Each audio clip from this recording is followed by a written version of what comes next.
know I've had a lot of help in my racing career and getting here, but I'm still quite proud of how I've managed to come from Hout Bay, Cape Town, South Africa. To become a professional racing driver has been a dream of mine since I was super young.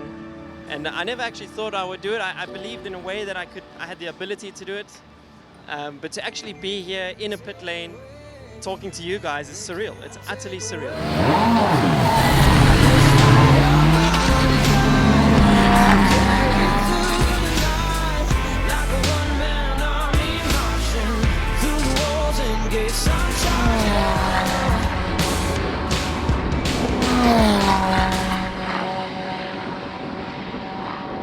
First introduction to racing was when I was 10 years old.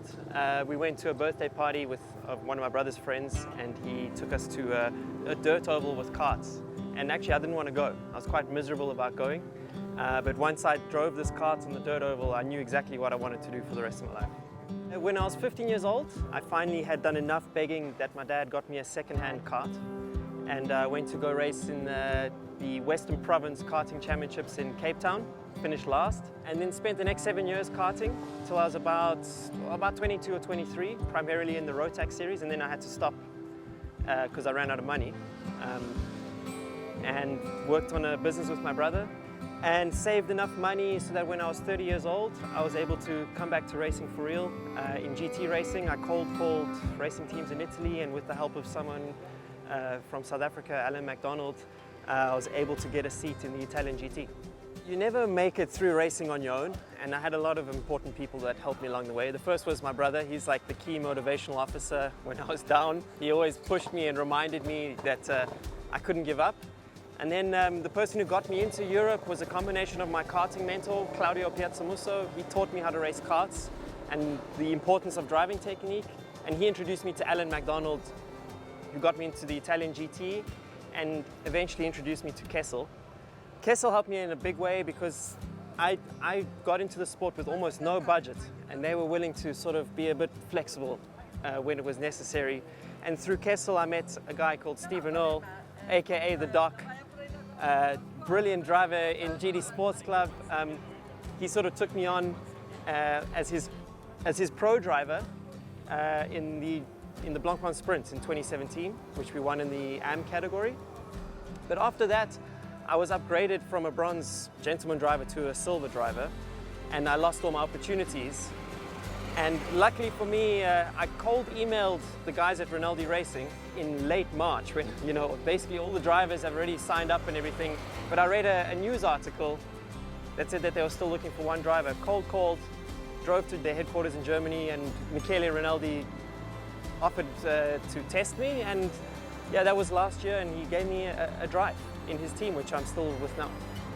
So I've been watching 24-hour races, I mean, my whole life almost, and Spa was one of the big ones for me. I mean, I watched that race for the first time, realized that it's the only GT3 only sort of 24-hour race, and it looked so difficult to do. And I was a regular racing fan. You know, I was visiting all the popular websites every day, maybe too many times per day instead of working. I was like, wow, can you just imagine standing in that pit lane and at night, in a night session, and seeing the cars drive towards you, knowing that you're going to jump in that car? How do I get into this race? And I did the maths and everything of what's required, and I realized there's almost 180 drivers on the grid, maybe more. And I arrived there, I was pretty relaxed. I'd already had that experience from 2017. So that was, surely I can be one of 200. So this is when I started to cold call racing teams.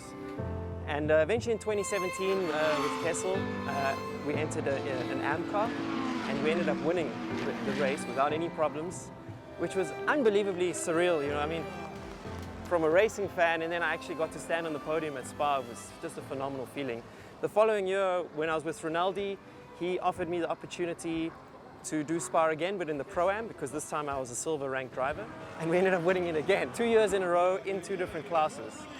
So even though last year I arrived there with zero pressure, this year I'm pretty aware that there's maybe an opportunity to do it 3 times in a row in 3 different classes. And you know, I don't want to mess up that opportunity, so I'm really looking forward to this one. We're here in a very hot Misano for the Blancpain GT World Challenge. I've got my team Rinaldi Racing here, and Stephen Earl actually, who I'm still coaching. So let me introduce you to the team, show you around the car, and we can also later have a chat to Steve. Welcome to Box 31. This is where Rinaldi Racing are pitting. My team, German-based team, even with an Italian owner, Michele Rinaldi down there. He doesn't just manage the team, he also changes gearboxes, fixes exhausts without gloves on. It's pretty crazy. Here we've got the Ferrari 48 GT3. Some of you may not like the green, but I love it. 500-ish horsepower depending on the balance of performance. A lot of grip, super fast, lots of buttons in there. You'll see on the door we've got stickers from the endurance race, Dennis Bulatov. He's not with us this weekend, but he'll be with us at Spa 24. The team there, they're setting up another timing screen. They are super fun guys. They joke around a lot, so you have to watch your back. But at the end of the day, they race to win, and this is what I love about the team mostly. I share the car with my co-driver, Rinat Salikov.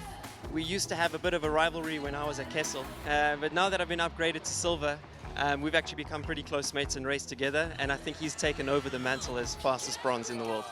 We are very close, and we are more than a teammates, we are the friends. And he's a great guy, by the way. We are laughing a lot, discussing a lot, different things about not only the racing, and he's a great guy. Yeah, we are the family. We are really small, we are really close to each other, and I'm spending with them more time than with my family, to be honest. So for sure they're my family. The second one, or the first one, I don't know. Can you cut it, baby?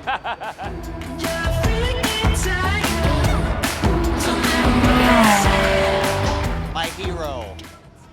How long has he been coaching?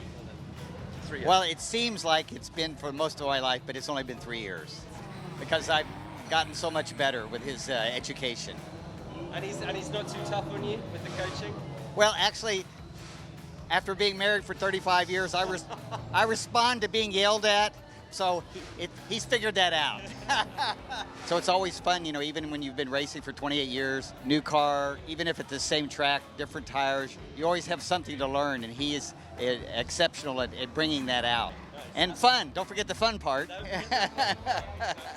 When the helmet's off and I'm coaching these guys, especially the doc, I have a serious passion for him doing well.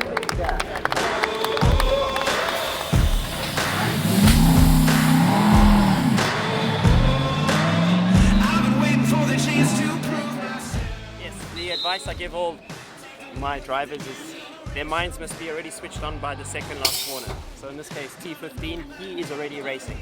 Where some of the other guys will start racing at turn 1. That's right. Okay. Good. Have fun. Right. Okay.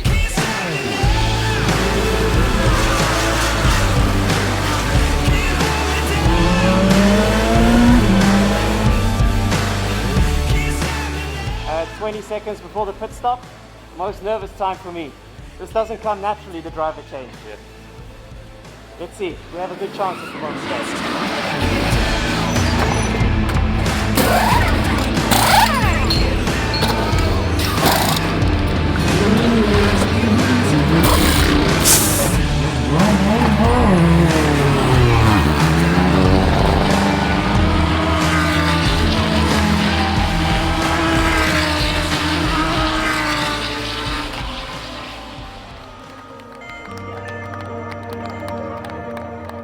'Cause sometimes in racing you can have the best car, the best drivers, leading by half a lap, and then you get a puncture and your race is over.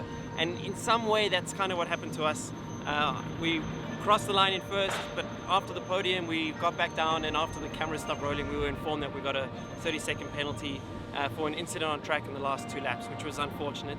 Luckily we're still in the fight for the championship. We have Zandvoort coming up, but we're here at the moment in Spa, driving almost flat through Eau Rouge and loving life as we prepare for the 24 hours. So to everyone who's watched the storytelling, I hope you enjoyed it, and catch us in the next one.